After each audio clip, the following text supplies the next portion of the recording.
નમસ્કાર. દિવસભરના તાજા સમાચારોમાં તમારું સ્વાગત છે. તમારી સાથે હું છું પિનલગીરી ગોસ્વામી. સમાચારો વિસ્તારથી જાણીએ એ પહેલા મહત્વના સમાચારો ઉપર એક નજર. નમસ્કાર મિત્રો સ્વાગત છે તમારું અમારી યુટ્યુબ ચેનલમાં. આજની વિડીયોમાં વાત થશે દેશ અને દુનિયાના સુપરફાસ્ટ સમાચારની. સુપરફાસ્ટ સમાચારોની હેડલાઇન્સ પ્રથમ જાણી લઈએ તો અંબાલાલ પટેલની આગાહી, શાળા પ્રવેશોત્સવને લઈને મોટા સમાચાર, વિસાવદર પેટા ચૂંટણીના મોટા સમાચાર, કોંગ્રેસ નેતા ભરતસિંહ સોલંકીનો ગૃહ કલેશ સામે આવ્યો છે, ભગવાન જગન્નાથજીની 148મી રથયાત્રાનું આયોજન, આ જગ્યાએ લાગી છે ભયંકર આગ, દાવો કરવામાં આવ્યો છે કે ભાજપના સમર્થકોએ તેમના પર કાંકરી ચાળો કર્યો. ત્યારે વાત થશે ગત રોજ રાજ્યમાં કોરોનાના 235 નવા કેસ આવ્યા છે. ત્યારે વાત થશે ગુજરાત શિક્ષણ વિભાગ દ્વારા મોટો પરિપત્ર જાહેર કરવામાં આવ્યો છે. આગળ વાત થશે 20મો હપ્તો ક્યારે આવશે જાણી લો આ સમાચારમાં. ત્યારે વાત થશે ગુટખા અને તમાકુ ઉપર પ્રતિબંધ લાદી દેવામાં આવ્યો છે. આગળ વાત થશે ચોમાસાને લઈને અંબાલાલ પટેલની મોટી આગાહી સામે આવી છે. હવે મિત્રો સમાચારો વિસ્તારથી. મિત્રો ચોમાસાને લઈને અંબાલાલ પટેલની મોટી આગાહી સામે આવી છે. હવામાન નિષ્ણાત અંબાલાલ પટેલે રાજ્યમાં ચોમાસા અને વરસાદને લઈને આગાહી વ્યક્ત કરી છે. ચોમાસાની સિસ્ટમ 11 જૂનની આસપાસ આગળ વધવાની શક્યતા છે. અંબાલાલ પટેલના જણાવ્યા અનુસાર ધીમે ધીમે ચોમાસું ગુજરાતમાં આગળ વધી શકે છે. અરબી સમુદ્રમાં એક મોટી સિસ્ટમ બનશે. બંગાળના ઉપસાગરમાં પણ એક સિસ્ટમ બની રહી છે. આ બંને સિસ્ટમના કારણે 13થી 19 જૂન ગુજરાતના ભાગોમાં વરસાદ થવાની શક્યતા રહે છે. ત્યારે મિત્રો 22 જૂનની વાત કરીએ તો 22 જૂન સુધીમાં ગુજરાતમાં તમામ જિલ્લામાં ચોમાસું બેસી જાય તેવી પણ શક્યતા વર્ણવવામાં આવી છે. ત્યારે મિત્રો અન્ય મહત્વના સમાચારો પર નજર નાખીએ તો ગુટખા, તમાકુ ઉપર પ્રતિબંધ લાગુ કરવામાં આવ્યો છે. ગુજરાતમાં ગુટખા તેમજ તમાકુ કે નિકોટિનયુક્ત પાન મસાલાના વેચાણ, સંગ્રહ, વિતરણ પર હાલ પ્રતિબંધ લગાવી દેવામાં આવ્યો છે. રાજ્યના નાગરિકોનું સ્વાસ્થ્ય વધુ સુદૃઢ બને તે માટે આ પ્રતિબંધ 13 સપ્ટેમ્બર 2024થી વધુ એક વર્ષ માટે લંબાવી દેવાનો નિર્ણય સરકાર દ્વારા કરવામાં આવ્યો છે. જેમાં ખાસ કરીને વેચાણ અને સંગ્રહ કરનારાઓ સામે કડક સજાની જોગવાઈ હોવા છતાં કોઈને તેનો જાણે કે ડર રહ્યો નથી તેવા પણ સમાચાર સામે આવી રહ્યા છે. મિત્રો અન્ય મહત્વના સમાચારની વાત કરીએ તો ખેડૂતો માટે અગત્યના સમાચાર છે. 20મો હપ્તો ક્યારે આવશે જાણી લો આ સમાચારમાં. ખેડૂતો માટે સારા સમાચાર છે. પીએમ કિસાન સન્માન નિધિ યોજના હેઠળ 20મા હપ્તાના પૈસા જૂનના અંત સુધીમાં ખાતામાં આવી શકે તેવી શક્યતા દેખાઈ રહી છે. જો તમે પણ આ યોજનાના 20મા હપ્તાનો લાભ લેવા માંગતા હોય તો તમે તમારું નામ આ યાદીમાં હોવું ખૂબ જ જરૂરી છે. યાદીમાં તમારું નામ તપાસવા માટે તેની ઓફિશિયલ વેબસાઇટ છે pmkisan.gov.in ઉપર જઈને તમારે ચકાસવું પડશે. જણાવી દઈએ કે આ યોજનામાં ખેડૂતોને વાર્ષિક 6,000 રૂપિયાની નાણાકીય સહાય પણ આપવામાં આવે છે. મિત્રો અન્ય મહત્વના સમાચારની વાત કરીએ તો ગુજરાત શિક્ષણ વિભાગ દ્વારા એક પરિપત્ર જારી કરવામાં આવ્યો છે. જાણી લો મિત્રો બધા માટે આ સમાચાર કામના છે. ગુજરાત શિક્ષણ વિભાગ દ્વારા આ અંગે એક મોટો પરિપત્ર જારી કરવામાં આવ્યો છે.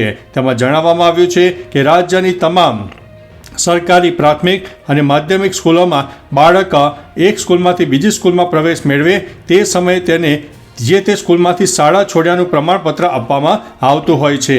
આ સ્કૂલ લિવિંગ સર્ટિફિકેટ એટલે કે LCમાં ખાસ કરીને બાળકનું નામ, પિતાનું નામ, માતાનું નામ, અટક, જન્મ તારીખ જેવી મહત્વની માહિતીની નોંધ કરવામાં આવતી હોય છે.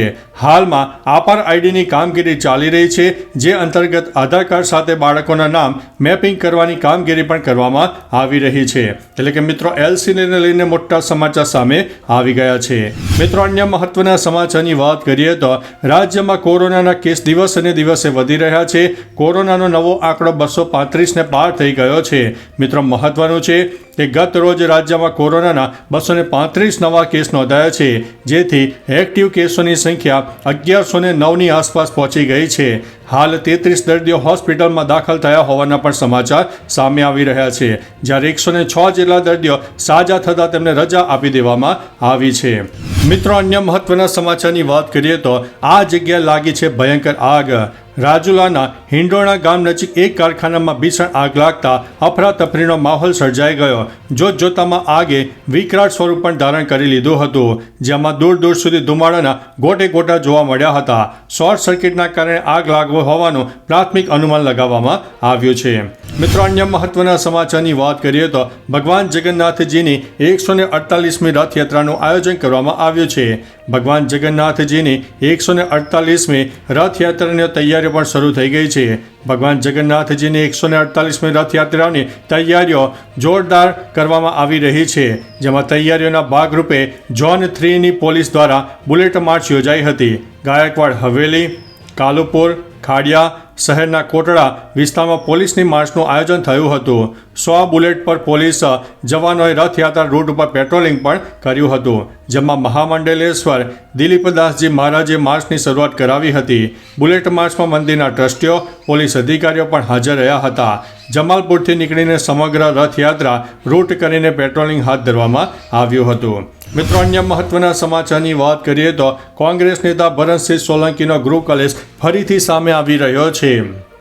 કોંગ્રેસ નેતા ભરતસિંહ સોલંકીનો ગૃહ કલેશ ફરીથી જાહેરમાં આવ્યો છે, જેમાં આણંદ વિદ્યાનગર રોડ પર જાહેરમાં ભરત સોલંકીના પત્ની રેશમાબેન અને ભરત સોલંકીના સ્ત્રી મિત્ર રિદ્ધિ રાજપૂત સામે આવી ગયા હતા.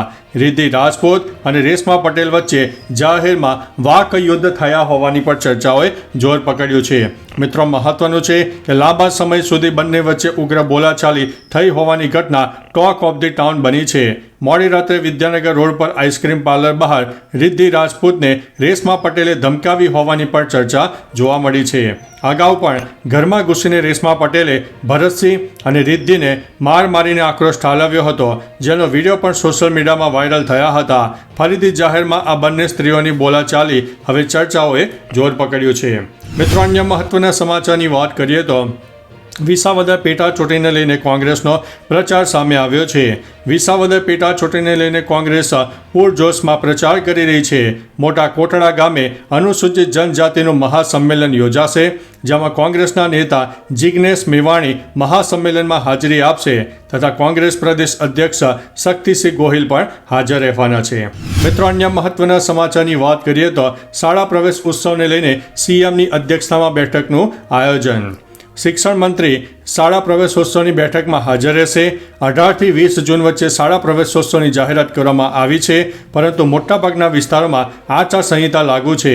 તેમાં પદાધિકારીઓ અને શિક્ષકો ચૂંટણીની કામગીરીમાં જોડાયા છે તથા આચારસંહિતાના ભંગ વિના યોજી શકાય તે સંદર્ભે ચર્ચા કરવામાં આવનારી છે.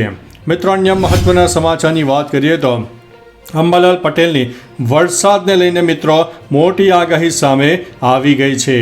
મિત્રો, અંબાલાલ પટેલે જણાવ્યું છે કે ચોમાસાને લઈને મોટી આગાહી છે. સામે આવેલી આગાહી મુજબ ગીર સોમનાથ, વડોદરામાં ભાગોમાં ભારે વરસાદ થઈ શકે છે. 13થી 22 જૂન દરમિયાન પંચમહાલ, વડોદરામાં અતિ ભારે વરસાદની આગાહી છે, જ્યારે ગીર સોમનાથ, વડોદરાના ભાગોમાં પણ વરસાદ થઈ શકે છે. 13થી 22 જૂન દરમિયાન પંચમહાલ, વડોદરામાં અતિ ભારે વરસાદ થઈ શકે છે. અમદાવાદ, ગાંધીનગરમાં પણ ભારે વરસાદ થાય તેવી સંભાવના છે. ઉત્તર ગુજરાતના જિલ્લાઓમાં પણ વરસાદ આવવાની સંભાવના છે. 24થી 30 જૂન દરમિયાન બંગાળના ઉપસાગરમાં સિસ્ટમ સક્રિય થાય તેવું અનુમાન લગાવવામાં આવ્યું છે. ઉપસાગરમાં સિસ્ટમ સક્રિય થતાં ગુજરાતમાં સારો વરસાદ લાવશે તેવી આગાહી શક્યતા છે. ત્યારે વરસાદની સાથે ભારે પવન પણ ફૂંકાય તેવી પણ આગાહી વ્યક્ત કરવામાં આવી છે. તો ચાલો મિત્રો, ફરીથી દેશ અને દુનિયાના સુપરફાસ્ટ સમાચાર લઈને મળતા રહીશો. ત્યાં સુધી અમને રજા આપશો. નમસ્તે.